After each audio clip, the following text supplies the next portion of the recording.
काय बना मान रे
त्यांच्या घरी कोण गेलेलं नाही, सरकारचा मायेचा हात त्यांच्या डोक्यावरनं फिरलेला नाही, ते आश्चर्य नाहीये का?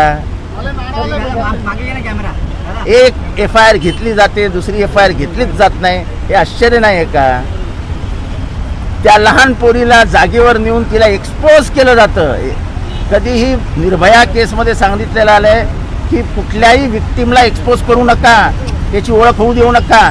तुम्ही त्यांना शाळेत घेऊन जाता, बलात्कार कुठे झाला, कसा झाला, काय झाला, त्या बालिकेच्या मनावर परिणाम नाही होणार? चाइल्ड सायकोलॉजीमध्ये लिहिलंय की अशा प्रकारचा जेव्हा सेक्स्युअल असॉल्ट होतो तेव्हा ती बाई 20-20 वर्ष जवळजवळ मनोरुग्णासारखी वागते. दुर्दैवी आहे, धक्कादायक आहे सगळं.